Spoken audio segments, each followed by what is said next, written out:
bersifat ia Allah Ta'ala dengan mana-mana sifat yang baharu, dan mustahillah lawan mukhalafah lil hawadis, iaitu mumasalatuhu lil hawadis.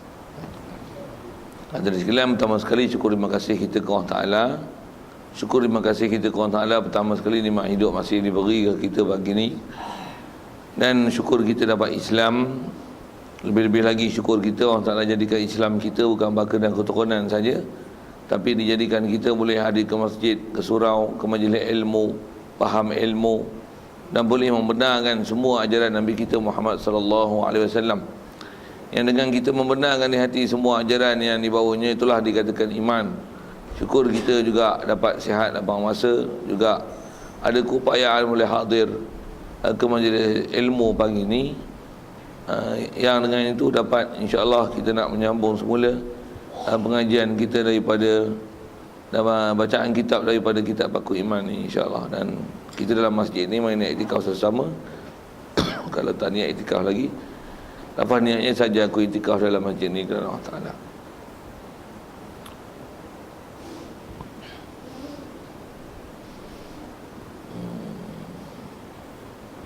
Kata musannif, dan tiada bersifat ia dengan mana-mana sifat yang baharu.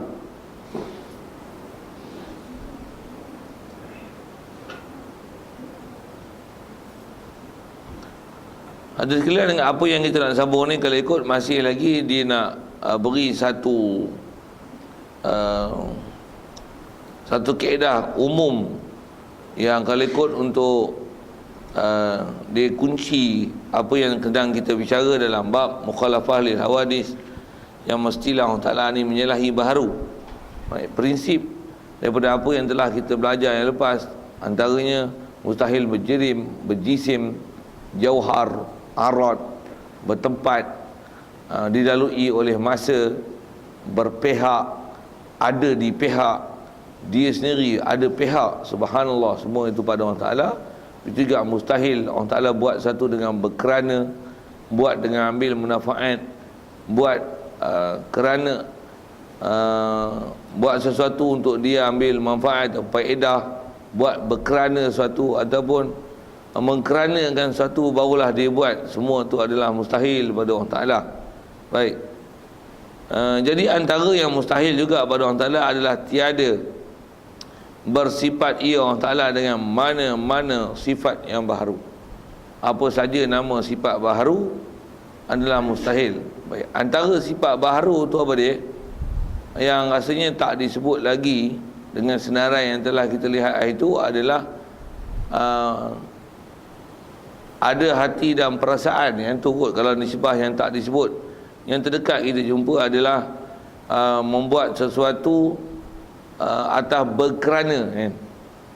Antara yang kalau kita lihat ayat yang terdekat dengan apa yang kita bicara ni, ayat wama khalaqtul jinna wal insa illa liya'budun, atau seumpamanya yang sekali lalu kalau kita lihat tu dengan terjemahan word by word, dia memahamkan seolah-olah Allah Ta'ala cipta manusia dan jin kerana ataupun supaya manusia dan jin ni mengabdikan diri pada Allah Ta'ala. Jadi seolah-olah ada pengkeranaan dan ada kesupayaan tu, bila bahasa Melayu itu. Jadi seolah-olah kerana nak bagi manusia dan jin ni ibadat kepada Allah Ta'ala lah, maka Allah Ta'ala buat manusia. Subhanallah. Jadi yang tu ialah yang terdekat dari sisi sudut itu adalah mustahil pada Allah Ta'ala. Dan ada kita jumpa istilah lam, kalau ikut kaedah nahunya dipanggil lam sayrurah ataupun dipanggil lamul hikmah, yang sepatutnya kalau makna yang lebih cantik dan baik, sepatutnya jangan kata dengan makna kerana, tetapi sebutlah dengan makna jadilah atau akhirnya, sepatutnya, sayurianya ke manusia itu sembah Allah Ta'ala, bukan kerana itu ke Allah Ta'ala, tapi atas kesepatutan dan kelayakan manusia sepatutnya setelah dicipta hendaklah mengabdikan diri pada Allah Ta'ala. Jadi dengan apa telah kita bicara dulu, kalau kita ulangkan sikit terjemah tu. Jadi kalau terjemah dengan kata tidaklah aku ciptakan jin dan manusia, melainkan supaya mereka menyembah kepada aku. Jadi seolah-olah ada makna elat, ada makna kerana, ada makna macam mengambil faedah sesuatu daripada penciptaan manusia dan jin. Sepatutnya kena kata begini atas makna hikmah ataupun makna sayrurah, makna jadi itu ialah tidak aku jadikan jin dan manusia melainkan sepatutnya setelah terciptanya manusia dan jin, maka sayugianya manusia dan jin mengabdikan diri ke Allah Ta'ala. Nak tunjukkan kata tak ambil manfaat tu.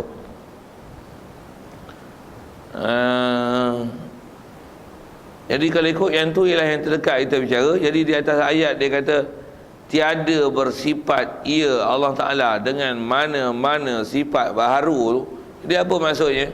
Maksudnya apa-apa yang tak disedarai lagi tu, yang saya sebut itu, apa dia lagi sifat baru yang tak disedarai selain pada jirim, jisim, jauhar, semua istilah kita dah lalu tu. Arad, begitu juga dilalui oleh masa, bertempat, dia ada pihak, dia berada di pihak, semua itu adalah mustahil. Jadi antara sifat baru yang tak disenarai lagi ialah dia berhati dan berperasaan, ataupun dia terkesan daripada perbuatan makhluk. Itu sifat baru. Dia terkesan dengan sebab sesuatu. Subhanallah, Allah mustahil dia terkesan pada sesuatu, bahkan dialah yang membuat dan memberi kesan dan memberi bekas pada sesuatu. Satu kita minta pada Allah Ta'ala makbul mengikut kaedah-kaedahnya, kena itikad, bukan Allah Ta'ala terima tu pasal doa kita, tapi pasal limpah kurnia dia nak beri pada kita, satu dia beri. Faham tak tu? Satu kita wajib itikad, kalau katalah kita doa, minta dan sebagainya, tiap-tiap berjaya, bukan di atas permintaan kita tu Allah Ta'ala beri tu. Kita wajib itikad bahawasanya Allah Ta'ala beri limpah kurnia dia nak beri ke kita, bahkan ketentuan dia yang dia suruh, yang kita ketentuan dia lah menentukan kita minta ke dia dengan dia beri. Dia yang jadikan kita minta tu. Jadi bukan dengan kita minta, dengan kerana kita minta dia beri, bukan. Tapi dia yang menjadikan kita minta, jadi nampak macam kita minta, barulah dia beri. Lagi faham bahasa tu sikit-sikit.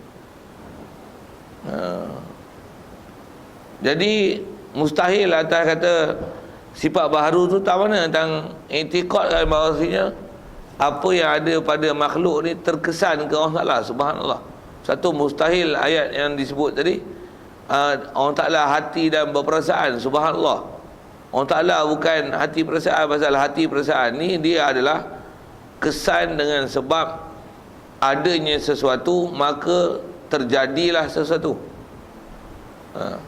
Kalau katalah dengan istilah hati dan perasaan, tu yang antara terjemahannya ada pernah kita sentuh sekali lalu, awal-awal mukadimah baca kitab itu.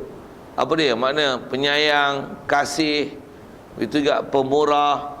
Sifat pemurah, kasih, sayang, suka, redha. Kalau tengok terjemah macam itulah. Tapi jangan dipaham ke Allah Ta'ala makna kasih, sayang, suka, redha tu ke Allah Ta'ala macam mana kita faham ke makhluk dengan mana sifat makhluk. Apa dia? Khusus kalau ambil satu pun memadai dah untuk memaham di situ. Katalah bab redha. Redha ni apa? Redha ni hati suka dan seronok. Tu redha. Kalau kata radhiyallahu anhum wa radu anhu, redha lah Allah Ta'ala kepada mereka. Apa makna Allah Ta'ala redha?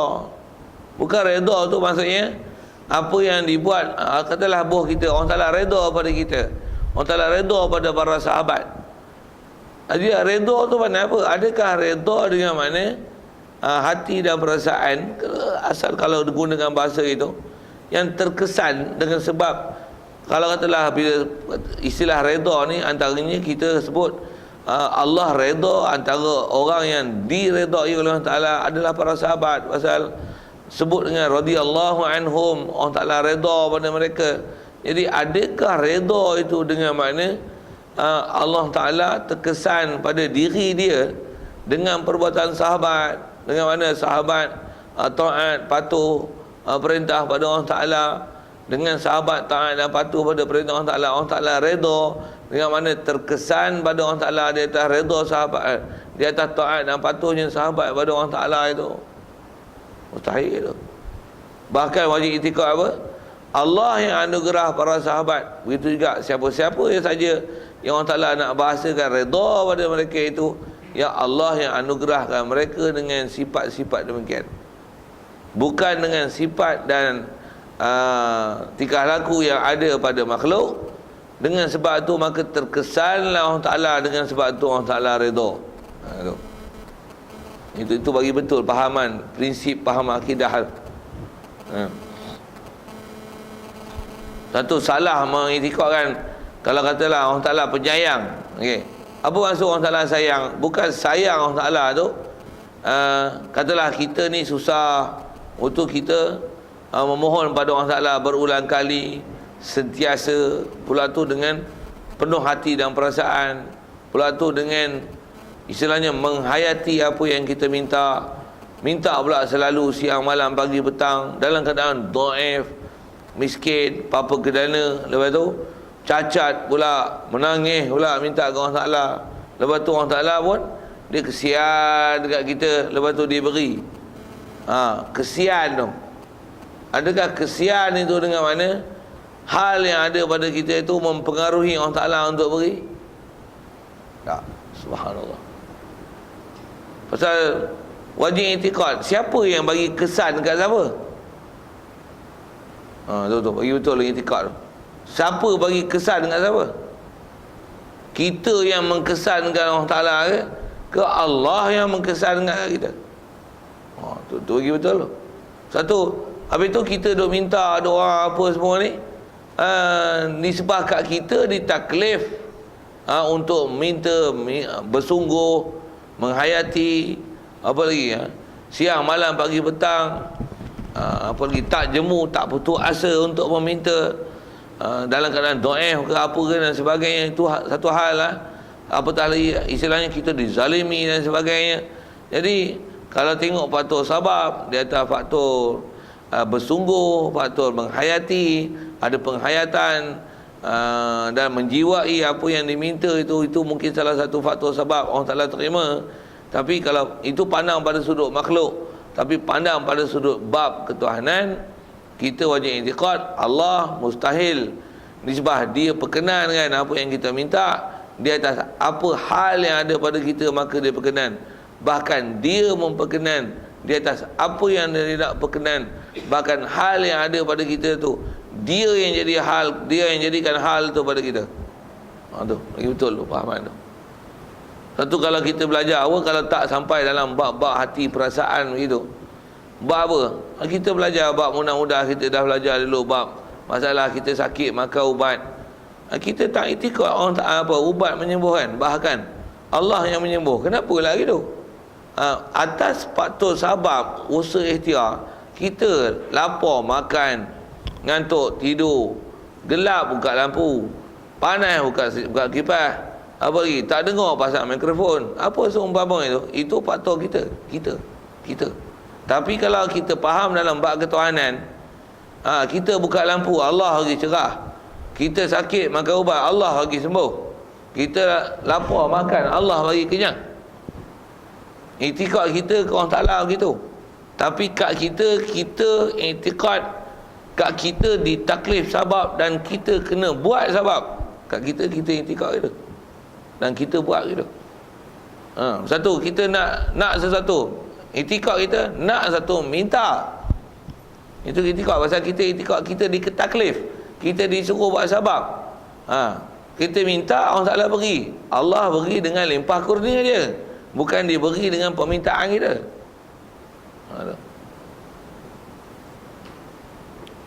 Yang tu yang dia sebut tiada bersifat ia Allah Ta'ala dengan mana-mana sifat yang baru.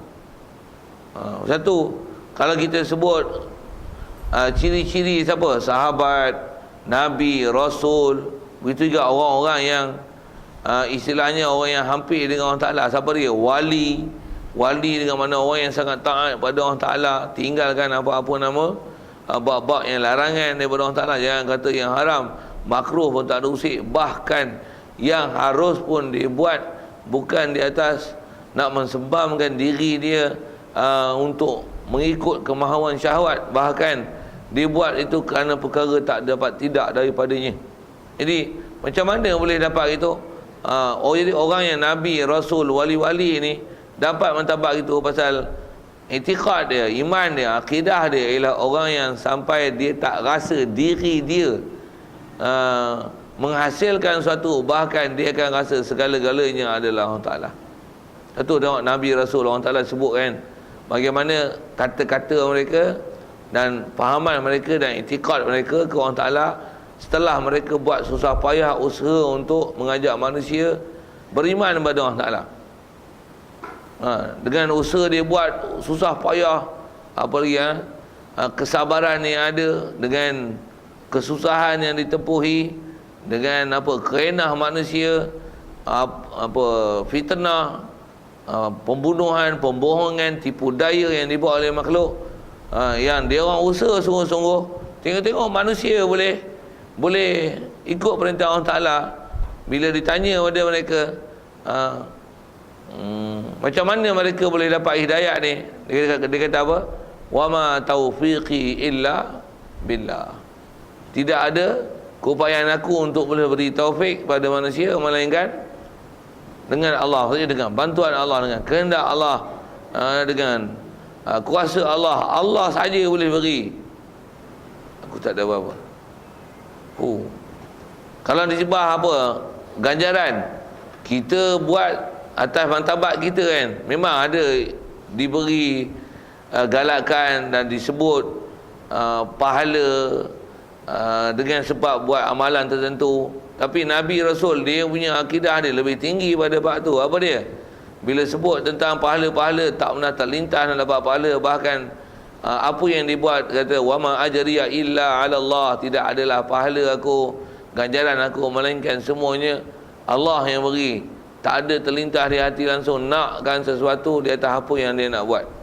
Dia punya akidah dia ke Allah Ta'ala yang nak sebut tak mana ni, yang tak ada langsung di hati dia i'tiqad bahawasanya ada sifat baharu pada Allah Ta'ala. Baharu tang mana? Tang dia nak rasakan Allah Ta'ala terkesan di atas perbuatan mereka. Mereka buat sesuatu, maka Allah Ta'ala beri, tak ada langsung. Tak ada langsung. Bahkan dia kata apa? Allah beri semua. Kat dia tu sampai dia tak ada rasa apa-apa. Tu yang ada kita mengaji bab wahdaniah itu. Masa kita lepas tak?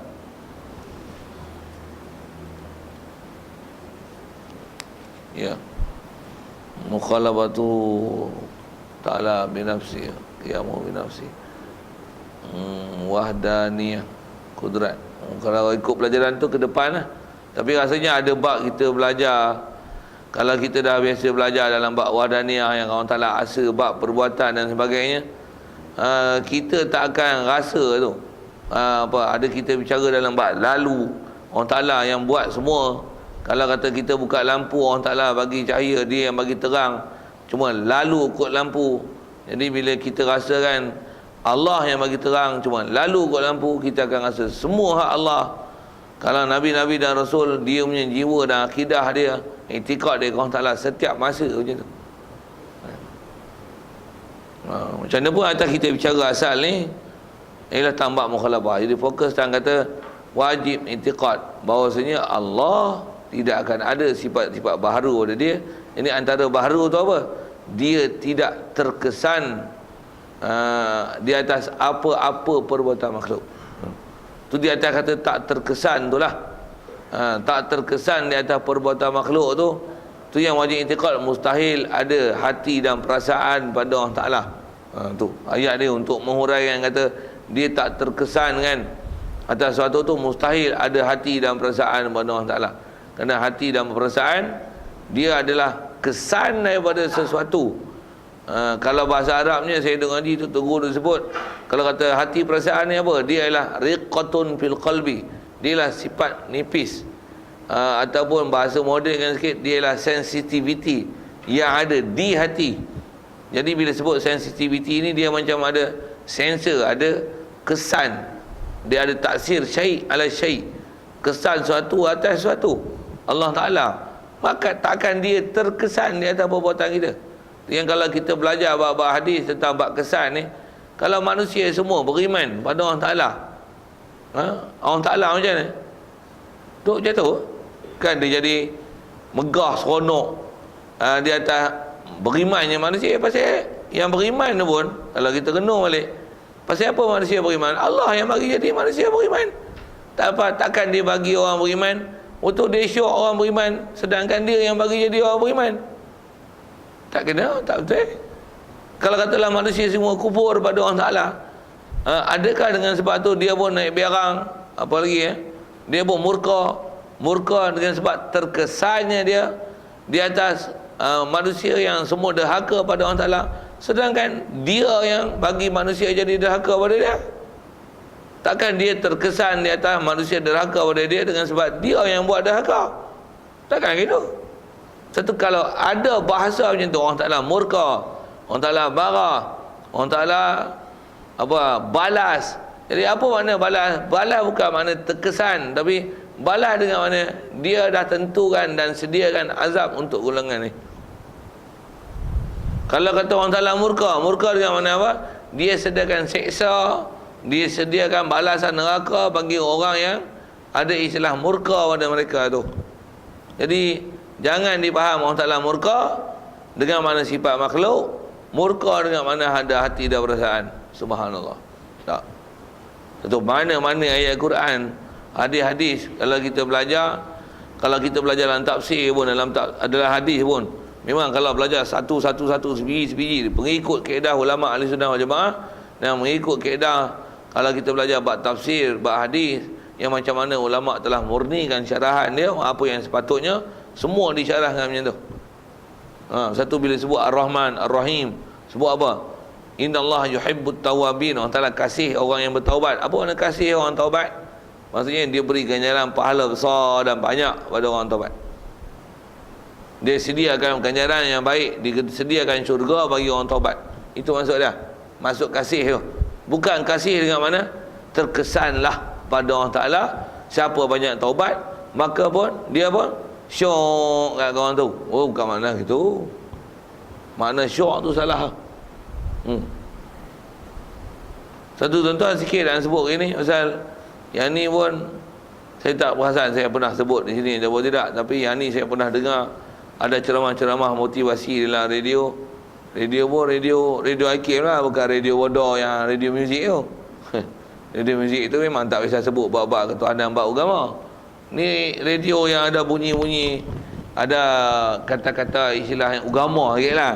Tapi yang dia siarkan ustaz-ustaz yang duk ceramah tu, ada ustaz berceramah gini, dia cerita tu dalam bab doa yang saya pernah dengar lah. Tak rajin buka radio pun, bukan rajin, tak pernah buka radio pun. Sikit nak sebut jangan tak buka radio. Saya kerana kereta ni duk repair, kerana dulu duk rajin pasang MP3 apa-apa tu.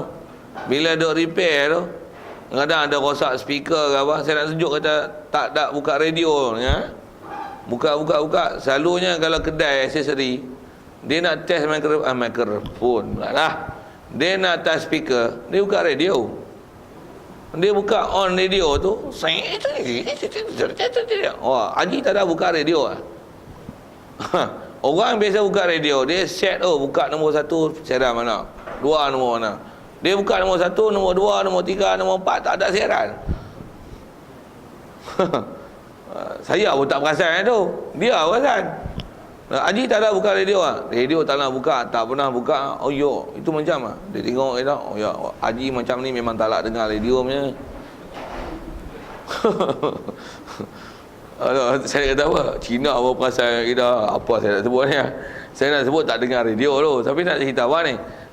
Radio Hakim pun saya tak dengar. Nak kata apa? Bila jadi radio ni dengar tahu mana? Masuk kedai apa-apa. Kadang-kadang ada lah kedai orang Islam kita kadang dia buka. Pergi pun lepas Zuhur. Ada lah 2.30 tu ada ceramah tu. Ceramah tu dengar tu. Yang saya nak sebut ni. Dia kata macam mana? Tuan-tuan, kita jangan putus asa berdoa tuan-tuan. Kalau anak kita periksa ke apa ke, kita minta lagi dan lagi dan lagi. Sikit lah. Cuma yang ni saya nak edisi tambahan. Bukan yang saya dengar. Saja buat reka sikit kata-kata. Tapi lebih kurang macam tu dia cakap. Kalau anak kita UPSR tengok-tengok kena periksa sekali lagi, bertuah ni tuan-tuan, minta lagi. Tu saja edisi tambahan sikit. Pasal kena ulang balik periksa ni. Kalau dah gagal itu pun minta lagi tuan-tuan. Kita akan periksa satu lagi. Minta. Jangan putus asa. Pasal kita minta lagi dan lagi dan lagi. Takkan Allah Ta'ala tak terkesan dengan permintaan kita. Perasan tak sebut tahu mana? Tu. Allah Ta'ala terkesan dengan permintaan kita. Tak betul ayat tu. Kalau ke Allah Ta'ala ayat tu tak betul. Tak betul. Salah itikad tu. Itikad salah. Kat kita kena kata macam mana? Tuan-tuan, kita kena minta dan minta lagi tuan-tuan. Jangan putus asa minta pasal Allah Ta'ala. Pasal Allah Ta'ala dia takkan jemu dengar kita tu berfi pasal jemu tu. Kita minta pada dia. Dan nak sebut yang ni, jangan cepat jemu memang dia tak jemu. Tapi nak kata kita memang disuruh minta. Dan kita minta jangan putus asa. Bubur sifat tu kat kita tu. Jemu memang ada pasal Allah Ta'ala memang tak pernah jemu. Siapa? Pasal bukan masalah jemu. Pasal dia bagi galakan suruh kita minta. Dan bila kita minta, jangan nisbahkan ke Allah Ta'ala. Allah Ta'ala terkesan dia tak minta kita. Tak betul ayat tu. Ayat dari segi adab bercakap, kalau nisbah kita belajar berakidah ni, kita minta. Dia tengok Allah Ta'ala beri ke kita. Dia beri ke kita. Adalah limpahan kurnia dia nak beri dan anugerah dengan apa yang kita minta. Bukan terkesan dengan sebab kita minta dia beri. No. Dalam berakidah salah. Tu sebut sifat makhluk. Tuan-tuan, saya pengalaman mengaji ni, ngaji dengan tok guru yang memang pakar tu, dia syarah bagi kaedah tu, sebiji dia bagi sampai mati kita pakai.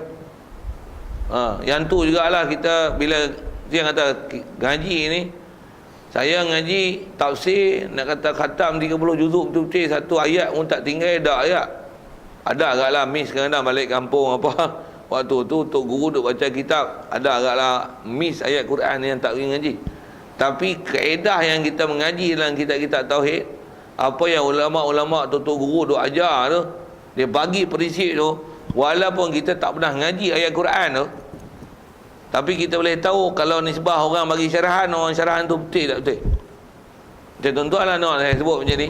Kita ngaji ni, tuan-tuan tak pernah ngaji tafsir pun. Tengok tuan-tuan dengar ada orang tafsir ayat Quran. Katalah ustaz-ustaz kontemporari ni semua baca tafsir kan. Semua baca hadis tafsir. Sagi dia baca ayat-ayat tentang tu lah, orang Ta'ala kasih, orang Ta'ala sayang. Sagi dia ceramah macam saya sebut tadi tu. Lebih kurang lah ayat dah.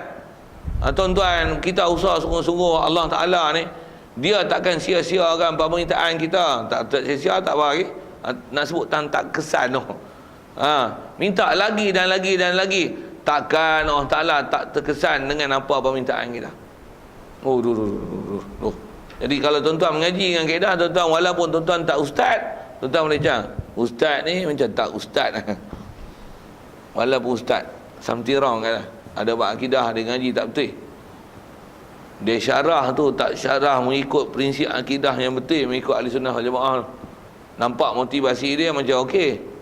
Tapi KO dari sisi sudut akidah. Sikit lagi nak sebut tuan-tuan. Saya pasal ada beberapa orang yang kadang duk mengadu pasal orang yang faham, dia boleh detect terutama yang ustaz motivator ni. Cuma saya tak sebut nama-nama lah, nak sebut contoh ayat nak. Dia kata apa? Yang ni ustaz nak suruh suruh juga. Kena suruh kerja keras tak? Dia nak suruh motivasi kerja keras.